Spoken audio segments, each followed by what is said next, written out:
اے اکڑ کے چلنے والے، اے ناشکر انسان، اے دولت کے پجاری، وہ وقت یاد کر جب تو قبر سے اٹھایا جائے گا۔ اس وقت کفن بھی چھین لیا جائے گا۔ اب سب کو چھین لیا گیا، دولت، بینک بیلنس، تیری جائیدادیں، پلازے، گاڑیاں، گھر، کوٹھیاں، بنگلے، سب کچھ یہیں رہ گیا، صرف ایک چادر کفن کے لے کے جا رہا ہے۔ لیکن جب قبر سے اٹھایا جائے گا یہ کفن کی چادر بھی رہ جائے گی، برہنہ اٹھایا جائے گا۔ اللہ اکبر! نہ پاؤں میں جوتے، نہ سر پہ پگڑی، نہ بدن پہ کپڑا، برہنہ اٹھایا جائے گا۔ سیدہ عائشہ رضی اللہ تعالیٰ عنہ نے سنا تو کانپنے لگی، عرض کی حضور قبر سے برہنہ اٹھائے جائیں گے تو ایک دوسرے سے حیا نہیں آئے گی؟ فرمایا عائشہ معاملہ اس سے بھی آگے ہے، کسی کو ہوش ہوگی تو حیا آئے گی، ہوش اڑے ہوئے ہوں گے، خوف قیامت طاری ہوگا، قبروں سے یوں لوگ اٹھائے جائیں گے۔ افلا یعلم اذا بوسر ما فی القبور، اب بوسرا کا جو مفہوم ہے، جو ترجمہ اور معنی ہے وہ تو رہے، بوسرا کا جو صوتی آہنگ ہے، جب بولتے ہوئے ایک جھٹکا لگتا ہے تو قبروں سے اٹھتے ہوئے لوگوں کی کیفیت معلوم کرنے کے لیے بوسرا کا صوتی آہنگ ہی کافی ہے۔ افلا یعلم اذا بوسر ما فی القبور وحصل ما فی الصدور، حصلہ کے اوپر جو تشدید ہے، یہ معنی کو کتنی خوبصورتی کے ساتھ ایک مجسم پیکر میں سامنے لا رہی ہے۔ اللہ فرماتا پھر وہ وقت آئے گا جو سینے میں ہوگا وہ تشت ازبام ہو جائے گا۔ آج آپ مجھے نیک سمجھتے ہیں، میں آپ کو اچھا سمجھتا ہوں، لیکن میرے سینے کے اندر کیا چل رہا ہے یہ آپ کو نہیں پتا۔ یہ میں تقریر چہک چہک کے کر رہا ہوں، اس کے پیچھے کیا ہے؟ میں آپ کے دل اپنی جانب موڑنا چاہتا ہوں، آپ کی جیبیں خالی کرنا چاہتا ہوں، یا میں آپ کے سامنے پاک اور ستھرا اور بڑا جو ہے وہ نیکوکار بننا چاہتا ہوں، یا میرا مقصد رضائے الہی ہے؟ یہ مجھے پتہ ہے، آپ کو نہیں پتہ۔ آپ کہاں ہیں، کہاں کھڑے ہیں، میں آپ کو اچھا سمجھتا ہوں، لیکن آپ کو پتہ ہے کہ ہم کہاں کھڑے ہیں۔ لیکن قیامت کے دن یہ ساری چیزیں سامنے آ جائیں گی۔ وَحُصِّلَ مَا فِي الصُّدُورِ، اور سورہ الطارق میں فرمایا یوم تبلی السرائر فما لہ من قوت ولا ناصر، اس دن سارے راز کھول دیے جائیں گے اور کوئی طاقت نہیں ہوگی جو ان رازوں کو کھلنے سے روک سکے۔ آج طاقتور کی بات نہیں کھلتی اور کمزور کی بات اچھال دی جاتی ہے، لیکن وہ وقت آنے والا ہے یوم تبلی السرائر فما لہ من قوت ولا ناصر، نہ زور کے بل پہ، نہ زر کے بل پہ، نہ کسی اور بل پہ کسی کام کو روکا جا سکے گا، ہر شے تشت ازبام ہو جائے گی۔ وہ کتنا سخت دن ہوگا۔ اے داور حشر میرا نامہ اعمال نہ پوچھ، اس میں کئی پردہ نشینوں کے بھی نام آتے ہیں، تو وہ کتنا سخت دن ہوگا۔ وَحُصِّلَ مَا فِي الصُّدُورِ إِنَّ رَبَّهُمْ بِهِمْ يَوْمَئِذٍ لَخَبِيرٌ، بے شک ان کا رب اس دن ان سے خوب باخبر ہوگا۔ وہ آج بھی باخبر ہے، لیکن آج کئیوں کو یقین نہیں کہ وہ باخبر ہے، لیکن اس دن سب کو یقین ہو جائے گا کہ میرا رب اس سے باخبر ہے۔ جب پرانی تصویریں چلنا شروع ہو جائیں گی، جب ساری ویڈیو سامنے آ جائے گی، زندگی میں جو جو کیا، تنہائی میں، اعلانیہ، خفیہ، جہاں جہاں جو کیا، داد عیش دی، سب کچھ تشت ازبام ہوگا، سب کچھ جو ہے وہ سکرین پہ چل رہا ہوگا، کوئی چیز بھی تشت ازبام ہونے سے نہیں رہ جائے گی۔ تو پھر بندہ کہے گا اوہو یہ تو سب میرے مالک کو پتا تھا، لوگوں کی نظروں سے چھپ سکا، رب کی نگاہوں سے تو نہیں چھپ سکا، اس کی نگاہوں سے کون چھپ سکتا ہے؟ یہ یقین آج اپنی روحوں میں اتار لو، اچھی طرح سے جذب کر لو۔ گناہوں سے بچنے کا اکثیر نسخہ ہے یہ یقین کہ میرا رب مجھے دیکھا۔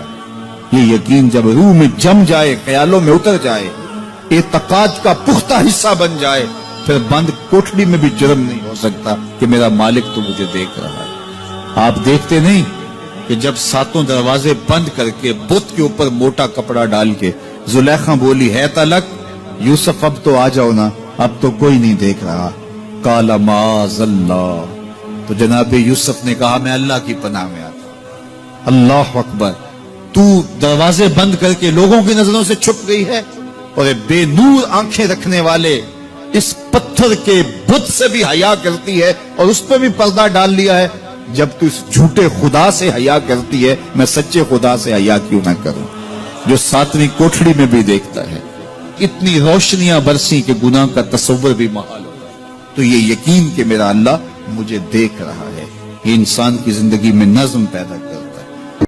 جب لوگ پلٹ کے آ جاتے ہیں تو دو فرشتے آتے ہیں، منکر نکیر ان کے نام ہیں، اور وہ اس کو بٹھا دیتے ہیں اور بٹھا کر کے اس سے 3 سوال پوچھتے ہیں۔ پہلا سوال یہ ہوتا ہے من ربک، تیرا رب کون ہے؟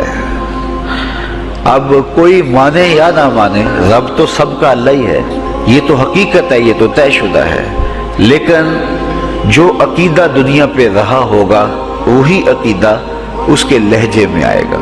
تو اگر ہم اپنے رویے سے، اپنے عمل سے، اپنے عقیدے سے واقعی اللہ کو رب مانتے ہیں تو پھر قبر میں جب سوال ہوگا من ربک، تیرا رب کون ہے، تو پھر کبھی بھی جواب دیتے جھجک محسوس نہیں ہوگی۔ بندہ عرض کرے گا رب اللہ، میرا رب اللہ ہے۔ دوسرا سوال قبر میں یہ ہوگا کہ ما دینوں کا، تیرا دین کون سا ہے؟ مختلف ادیان دنیا کے اوپر موجود ہیں، لیکن اسلام کے بعد اب کسی اور دین کو قبول نہیں کیا جائے گا۔ ارشاد فرمایا کہ اللہ تعالیٰ اسلام کے علاوہ کسی اور دین کو قبول نہیں کرے گا۔ اب اس نے اگر اپنا طرز زندگی، اپنا انداز معاشرت اسلام کی مطابقت میں رکھا ہوگا اور دین کو اس نے دین سمجھا ہوگا، اسلام کو ہی اپنا دین، عملاً رویتاً ہر خوشی غمی کے موقع پہ اس نے اسلام کو ہی ترجیح دی ہوگی، تو پھر اس کو کوئی جھجک نہیں ہوگی جواب دیتے ہوئے کہ میرا دین اسلام ہے۔ میرے شب و روز، میری زندگی کے نشیب و فراز، میری زندگی کی ہر گوشہ جو ہے وہ اسلام کی مطابقت میں گزرتا تھا، تو پھر وہ سیدھا سیدھا جواب دے گا دینی الاسلام۔ اس لیے ہمیں اس سوال کی تیاری بھی کرنی چاہیے۔ ہم صرف مسلح کے مسلمان نہ بنیں کہ 5 نمازیں پڑھ لی، روزے رکھ لیے، تراویح پڑھ لی اور حج کر لیا، تو اس سے ہم مطمئن ہو گئے کہ ہم مسلمان ہیں۔ اسلام ایک مکمل اور اکمل اور کامل ضابطہ حیات ہے، اپنے ماننے والوں کو زندگی گزارنے کا پورا اسلوب اور مکمل کامل رہنمائی دیتا ہے۔ ہم نے ہمسایوں کے ساتھ سلوک کیسے کرنا ہے یہ ہمیں اسلام بتاتا ہے، ہم نے بیوی کے ساتھ سلوک کیا کرنا ہے یہ ہمیں اسلام بتاتا ہے، اولاد کی تربیت کیسے کرنی ہے اسلام کی واضح تعلیمات ہیں۔ ہم نے سفر کرنا ہے تو انداز سفر کیا ہونا چاہیے اسلام نے ہمیں بتایا۔ کاروبار کرنا ہے تو ہمیں اللہ اس کے رسول نے واضح 2 ٹوک اور سیدھے سیدھے احکام دیے ہیں کہ تم جب کاروبار کرو تو تم اس انداز کے ساتھ کاروبار کرو، کم نہیں تولنا، کم نہیں ناپنا، جھوٹی قسم نہیں کھانی، سود نہیں لینا، ملاوٹ نہیں کرنا، ایک ایک چیز وہ اسلام نے ہمیں فراہم کی ہوئی ہے۔ تو پورا دین جو ہے جب ہم اختیار کریں گے، ہمارے رویے، ہمارا طرز زندگی، ہمارا انداز معاشرت جب دین اسلام کے مطابق ہوگا تو قبر میں اس سوال کا جواب دینا ہمارے لیے کوئی مشکل نہیں ہوگا۔ اور اگر ہمارا طرز زندگی کچھ اور طرح کا ہوگا تو کیا صرف یہ کہہ دے کہ ہم مسلمان ہیں؟ یہ تو پھر ایک کافر بھی کہہ سکتا ہے کہ میرا دین اسلام ہے، ایک منافق بھی کہہ سکتا ہے کہ میرا دین اسلام ہے، لیکن ایسا نہیں ہوگا۔ جو ہماری کیفیت قلب ہوگی قبر میں اس کا جواب اس کی مطابقت میں آئے گا۔ یہ کافر جواب نہیں دے سکے گا کہ میرا رب اللہ ہے، کیونکہ وہ عمل سے، رویے سے اب اس کو اپنا رب نہیں مانتا ہے، تو حقیقتاً تو اس کا رب اللہ ہے، لیکن وہ یہ جواب نہیں دے پائے گا۔ اسی طرح جو شخص اپنے طرز زندگی کے اندر اسلام کو داخل نہیں کر چکا ہے اور اسلام کو اس نے اپنا ہادی رہنما نہیں بنایا ہے، تو وہ قبر میں اس سوال کا جواب کیسے دے سکے گا کہ میرا دین اسلام ہے، چونکہ اس کا رویہ، اس کا طرز زندگی اور اس کا انداز معاشرت ایسا نہیں رہا ہوگا۔ اس لیے ہمیں اپنی زندگی کے شب و روز کو اسلامی تعلیمات کے سانچے میں مکمل اور کامل طور پر ڈھالنا ہوگا، تاکہ جب قبر میں سوال ہو تو ہم جواب دے سکیں کہ ہمارا دین اسلام ہے۔ تیسرا سوال فرشتے پھر پوچھیں گے، حضور علیہ الصلوۃ والسلام کے روضہ دور سے اور قبر کے درمیان سے پردے ہٹا دیے جائیں گے اور رسول کریم صلی اللہ علیہ وسلم سامنے ہوں گے، اور فرشتہ حضور کی طرف اشارہ کر کے کہے گا ما کنت تقول فی ھذا الرجل، ان کے بارے میں زندگی میں کیا کہا کرتا تھا۔ تو یہ حضور علیہ الصلوۃ والسلام سامنے ہوں گے اور یہ سوال پوچھا جائے گا۔ اب ابو جہل سے پوچھا جائے گا ما کنت تقول فی ھذا الرجل، تو وہ کہے گا ہے ہاتھ لا ادری، ہائے افسوس میں نہیں جانتا یہ ہیں کون۔ ابو لہب سے پوچھا جائے گا، وہ کہے گا ہے ہاتھ لا ادری، ہائے افسوس میں نہیں جانتا یہ کون ہے۔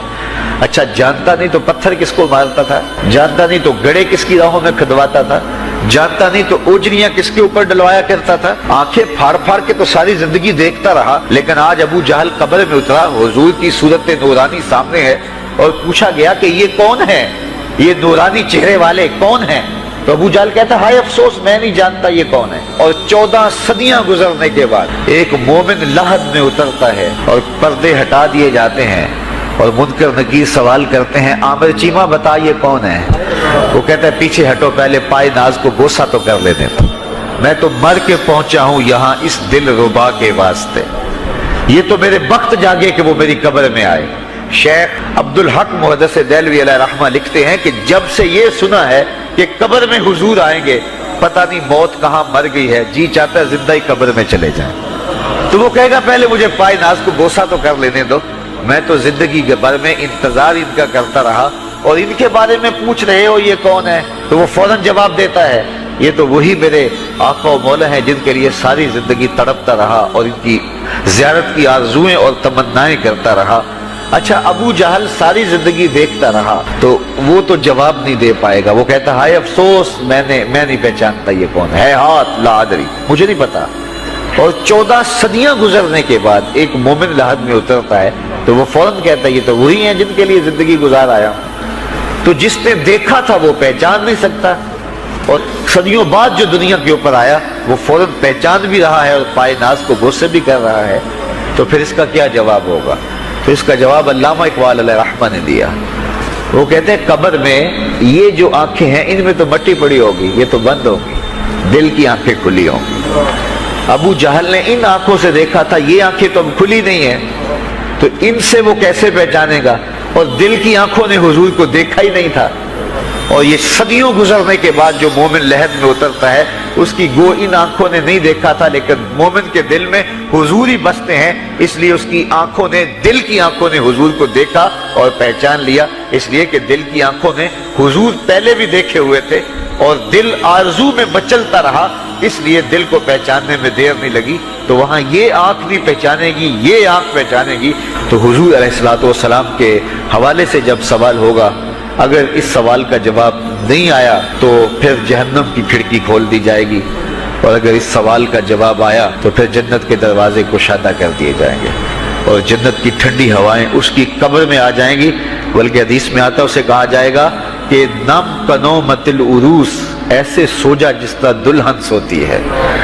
اور وہاں سے لے کر کے حشر تک کا سفر جو ہے اس کے لیے بہت لمبا سفر نہیں ہوگا، وہ ایسے ہوگا کہ جو ہے وہ ایک خوبرو کے گلے سے ہار گرے گا اور وہ موتی ٹوٹ کے گر جائیں گے اور وہ اس کو چننے میں مصروف ہو جائے گا، اب یہ سارے موتی چن نہیں پائے گا کہ قیامت آ جائے گی۔ یہ مومن کے لیے اللہ نے آسانی رکھی، 50,000 سال کا دن ہوگا یوم محشر، لیکن جو مومن ہوگا اس کے لیے حشر کا اتنا بڑا دن ایسے ہوگا جتنا عصر کا وقت ہوتا ہے۔ تو اتنے فتح مکہ کا دن ہے۔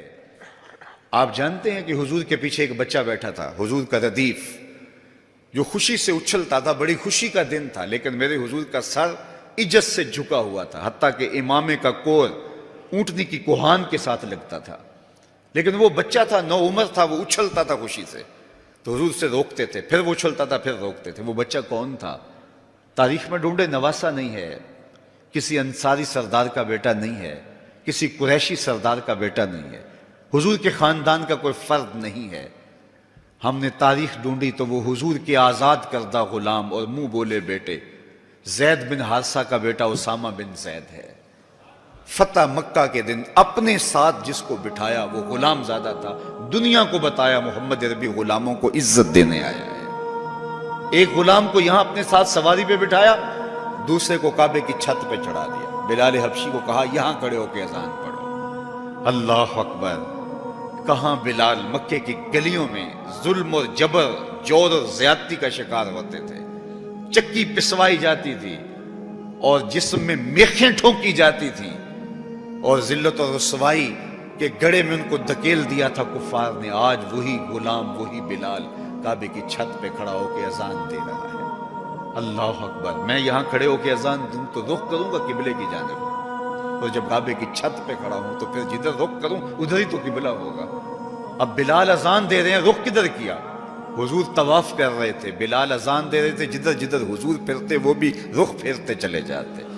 اقبال بولے اذان ازل سے تیرے عشق کا ترانہ بنی، اذان ازل سے تیرے عشق کا ترانہ بنی، نماز تو اس کی دید کا ایک بہانہ بنی، ادائے دید سراپا نیاز تھی تیری، کسی کو دیکھتے رہنا نماز تھی تیری۔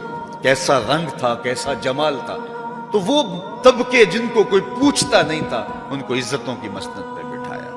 غلاموں کو تو بیڑیوں میں جکڑ کے لایا جاتا تھا، انسان کے اوپر حاکم بنا ہوا تھا اور انسان کی تذلیل ہوتی تھی، اور میرے حضور کعبے سے مخاطب ہو کے کہتے ہیں کہ تیری بڑی عزت ہے، لیکن فرمایا کہ مسلمان کی عزت، آبرو اور اس کا خون تیرے سے زیادہ قیمتی ہے۔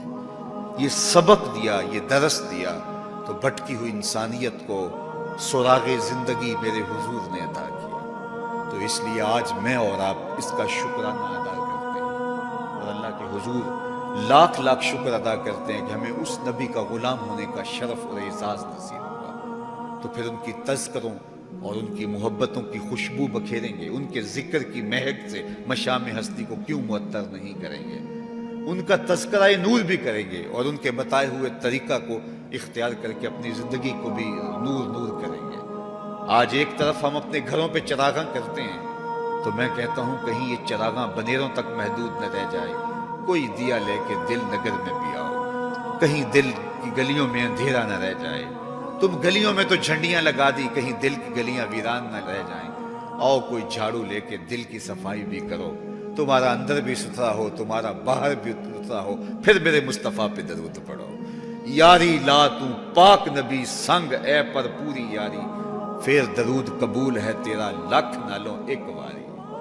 ان کا طرز زندگی روح میں جذب کر لیجئے، ان کے بتائے ہوئے طریقوں کو اپنی زندگی میں اتار لیجئے۔ تو ہم اگر اپنی پہچان حضور کے نام سے کرواتے ہیں اور ہماری ساری پہچان ہے ہی ان کے نام سے، تو پھر ہمارا عمل بھی اس کی گواہی دے، ہمارا رویہ بھی اس کی گواہی دے، ہمارا طرز زندگی بھی اس کی گواہی دے۔ آج بھی اگر اسلام کا دامن پکڑو، وَأَنْتُمُ الْأَعْلَوْنَ إِن كُنْتُم مُؤْمِنِينَ، میرے رب نے وعدہ دیا ہے، کافر لگتے کیا ہیں، تم مومن بن کے دکھاؤ، عزتوں کا تاج تمہارے سر پہ رکھو، لیکن تم تن آسان ہو، تم خواہشات کے بندے بن گئے ہو، آرزوؤں کے غلام بن گئے ہو، اور نعمتیں وہ مانگتے ہو جو بدر اور احد کے صحابہ کو عطا کی گئی۔ کہاں کیسے تمہیں وہ نعمتیں ملیں گی؟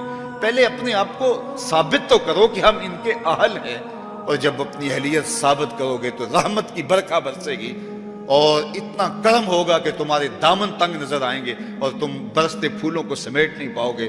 لیکن افسوس کہ تم طلب وہ کرتے ہو، وہ ایک بڑا معروف جملہ ہے کہ لوگ جو ہے وہ زندگی یزید کی جینا چاہتے ہیں اور موت حسین کی مانگتے ہیں۔ صاحب ایسا نہیں ہوتا، اگر حسین ابن علی جیسی زندگی گزاریں گے تو پھر ان کے مراتب رفیع کا حصہ نصیب ہوگا، لیکن اگر ہم اپنی خواہشات کی زندگی گزاریں گے اور کہیں گے کہ ہم چونکہ مسلمان ہوتے ہیں لہذا ساری نعمتیں ہمیں دی جائیں، ہم جھوٹے ہیں، ہم مکار ہیں، ہم 2 نمبر مال بیچتے ہیں، ہم جو چاہیں کریں، ہم وعدہ خلافی کریں، لیکن ساری عزتیں ہماری جھولی میں ہونی چاہیے، مسلمان جو ہوتے ہیں، لیکن ایسا نہیں ہوتا۔ اس کا وعدہ ہے تم مسلمان عملاً بن کے دکھاؤ، عزتوں کا تاج تمہارے قدموں تلے ہوگا۔